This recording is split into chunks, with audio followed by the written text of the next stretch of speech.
forces of the Jewish people?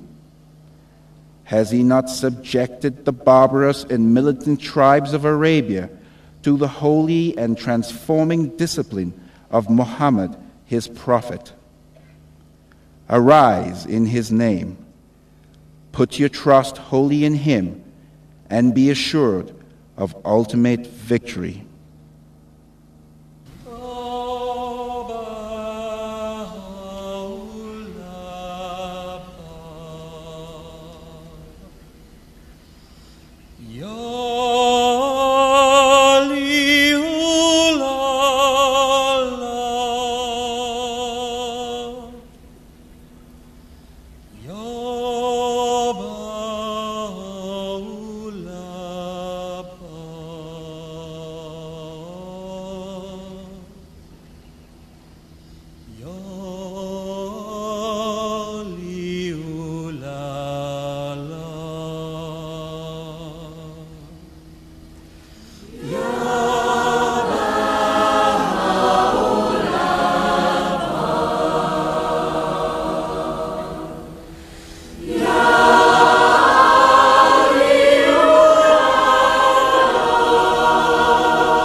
الثناء الذي ظهر من نفسك الأعلى والبهاء الذي تلأ من جمالك الأبهى عليك يا مظهر الكبرياء وسلطان البقاء ومليك من في الأرض والسماء.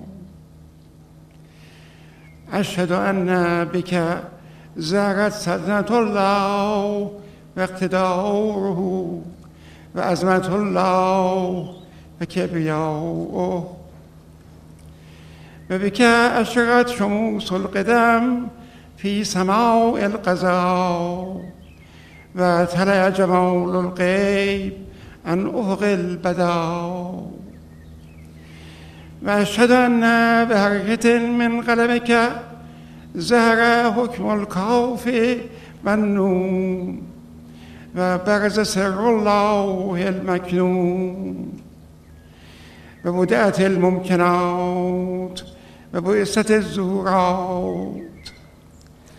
وأشهد أن بجمالك ظهر جمال المعبود وبوجهك الله وجه المقصود. وبكلمة من عندك فصل بين الممكنات وسعد المخلصون إلى الضربة العليا والمشركون إلى الدركات السفلى. وأشهد بأن من عرفك فقد عرف الله ومن فاز بلقائك فقد فاز بلقاء الله. فطوبى لمن آمن بك وبآياتك وخضع بسلطانك وشرف بلقائك وبلغ برضائك وطاف في هولك وحضر تلقاء عرشك. فويل لمن ظلمك وانكرك وكفر بآياتك وجاهد بسلطانك وهار بنفسك واستكبر لدعوتك وجادل ببرهانك وفر من حكومتك واقتدارك وكان من المشركين في ألواح القدس من اسم الأمر مكتوبا.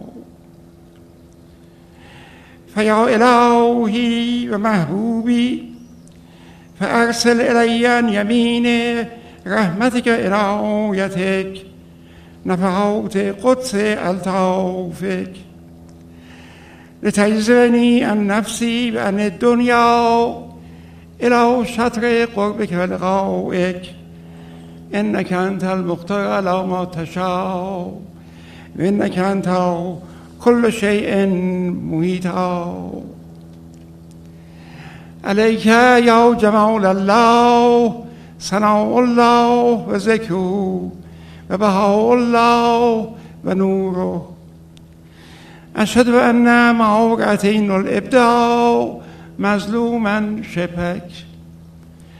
كنت في أيامك في غمرات البلايا، مرة كنت تحت السلاسل والأغلال ومرة كنت تحت سيوف الأعداء. ومع كل ذلك أمرت الناس بما أمرت به من لدن عليم حكيم. روحي لزرك الفداء ونفسي لبلائك الفداء. أسأل الله بك وبالذين استضاءت وجوههم من أنوار وجهك واتبعوا ما أمروا به حبا لنفسك أن يكشف الصبغات التي حولت بينك وبين خلقك ويرزقني خير الدنيا والآخرة. إنك أنت المقتدر المتعال العزيز الغفور الرحيم. صل اللهم يا إلهي على السرقة بأوراقها وأغصانها وأفنانها وأصولها وفروعها بدوام أسمائك الحسنى وصفاتك العليا ثم احفظها من شر المعتدين وجنود الظالمين إنك أنت المقتدر القدير. صل اللهم يا إلهي على عبادك الفائزين وإمائك الفائزات إنك أنت الكريم ذو الفضل العظيم لا إله إلا أنت الغفور الكريم.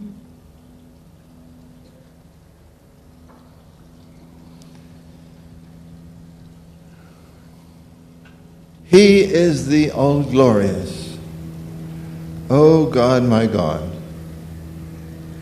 Lowly and tearful I raise my suppliant hands to thee, and cover my face in the dust of that threshold of thine, exalted above the knowledge of the learned and the praise of all that glorify thee. Graciously look upon thy servant, humble and lowly at thy door, with the glances of the eye of thy mercy, and immerse him in the ocean of thine eternal grace. Lord, he is a poor and lowly servant of thine, enthralled and imploring thee, captive in thy hand, praying fervently to thee, trusting in thee, in tears before thy face, calling to thee and beseeching thee, saying, O Lord my God, give me thy grace to serve thy loved ones. Strengthen me in my servitude to thee.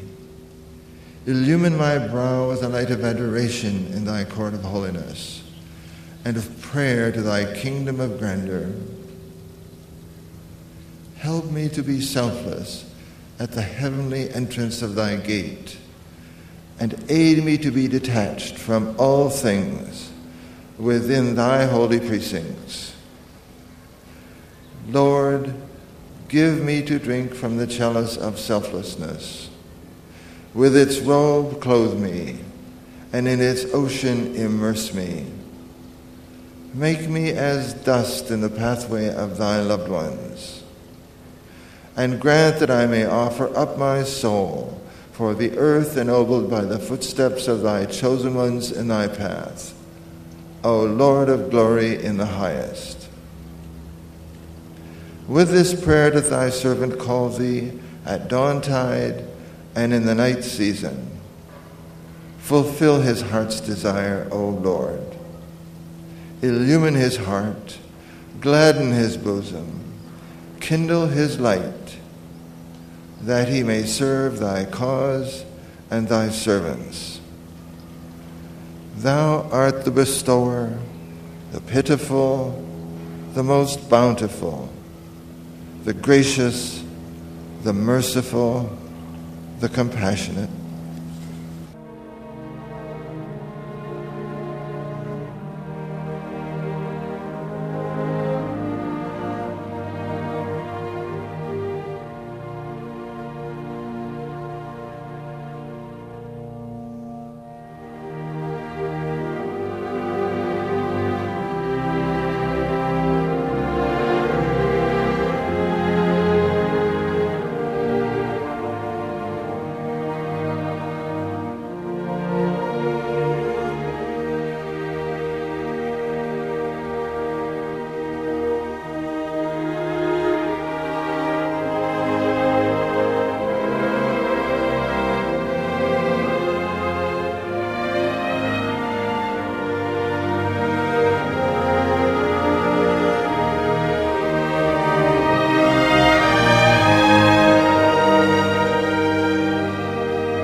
The Bab, whose name was Sayyid Ali Muhammad, was born in the city of Shiraz on the first day of Muharram in the year 1235 AH. He belonged to a house which was renowned for its nobility and which traced its origin to Muhammad himself.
25 years, 4 months and 4 days had elapsed since the day of his birth, when he declared his mission.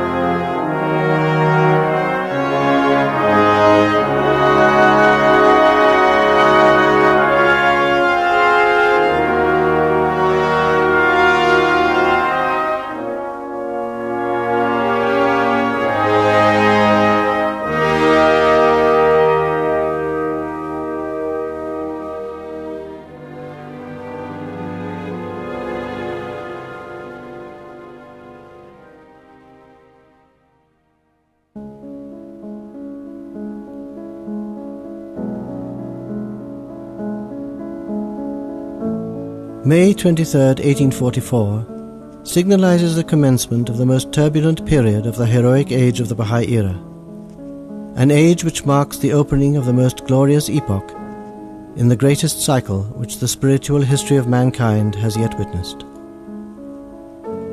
The opening scene of the initial act of this great drama was laid in the upper chamber of the modest residence of the son of a mercer of Shiraz, in an obscure corner of that city.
The participants were the Bab, a 25-year-old Sayyid of pure and holy lineage, and the young Mullah Hussein, the first to believe in him.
No record has passed to posterity of that unique night, save the fragmentary but highly illuminating account that fell from the lips of Mullah Hussein. I sat spellbound by his utterance, oblivious of time and of those who awaited me. He himself has testified, after describing the nature of the questions he had put to his host and the conclusive replies he had received from him, replies which had established beyond the shadow of a doubt the validity of his claim to be the promised Qa'im. Suddenly, the call of the Muazzin, summoning the faithful to their morning prayer, awakened me from the state of ecstasy into which I seemed to have fallen. All the delights, all the ineffable glories, which the Almighty has recounted in His book as the priceless possessions of the people of paradise, these I seemed to be experiencing that night. Methinks I was in a place of which it could be truly said, "Therein no toil shall reach us, and therein no weariness shall touch us. No vain discourse shall they hear therein, nor any falsehood, but only the cry, Peace, peace. Their cry therein shall be, Glory to Thee, O God, and their salutation therein, Peace. And the close of their cry, Praise be to God, the Lord of all creatures." Sleep had departed from me that night. I was enthralled by the music of that voice which rose and fell as he chanted, now swelling forth as he revealed verses of the Qayyum al-Asma, again acquiring ethereal, subtle harmonies as he uttered the prayers he was revealing. At the end of each invocation he would repeat this verse, "Far from the glory of thy Lord, the All-Glorious, be that which his creatures affirm of him, and peace be upon his messengers, and praise be to God, the Lord of all beings." This revelation, Mullah Hussein has further testified, so suddenly and impetuously thrust upon me, came as a thunderbolt, which for a time seemed to have benumbed my faculties. I was blinded by its dazzling splendor and overwhelmed by its crushing force. Excitement, joy, awe, and wonder stirred the depths of my soul.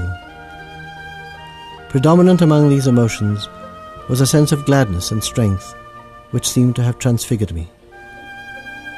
How feeble and impotent, how dejected and timid I had felt previously. Then I could neither write nor walk, so tremulous were my hands and feet.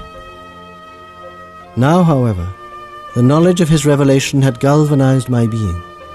I felt possessed of such courage and power that were the world, all its peoples and its potentates to rise against me, I would, alone and undaunted, withstand their onslaught. The universe seemed but a handful of dust in my grasp. I seemed to be the voice of Gabriel personified, calling unto all mankind, "Awake, for lo, the morning light has broken. Arise, for his cause is made manifest.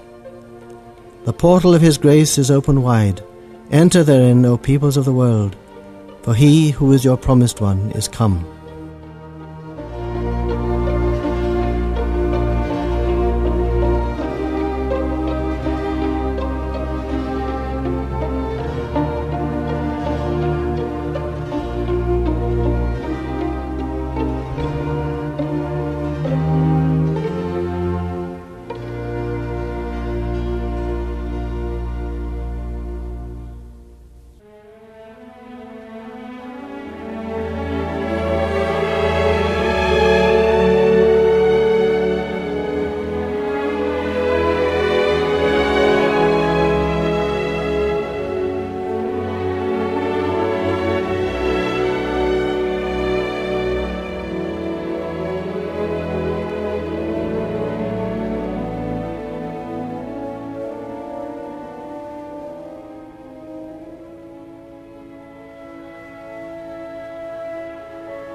Sam Khan ordered his men to drive a nail into the pillar that lay between the door of the room that Sayyid Hussein occupied and the entrance to the adjoining one, and to make fast 2 ropes to that nail, from which the Bab and his companion were to be separately suspended. Mirza Muhammad Ali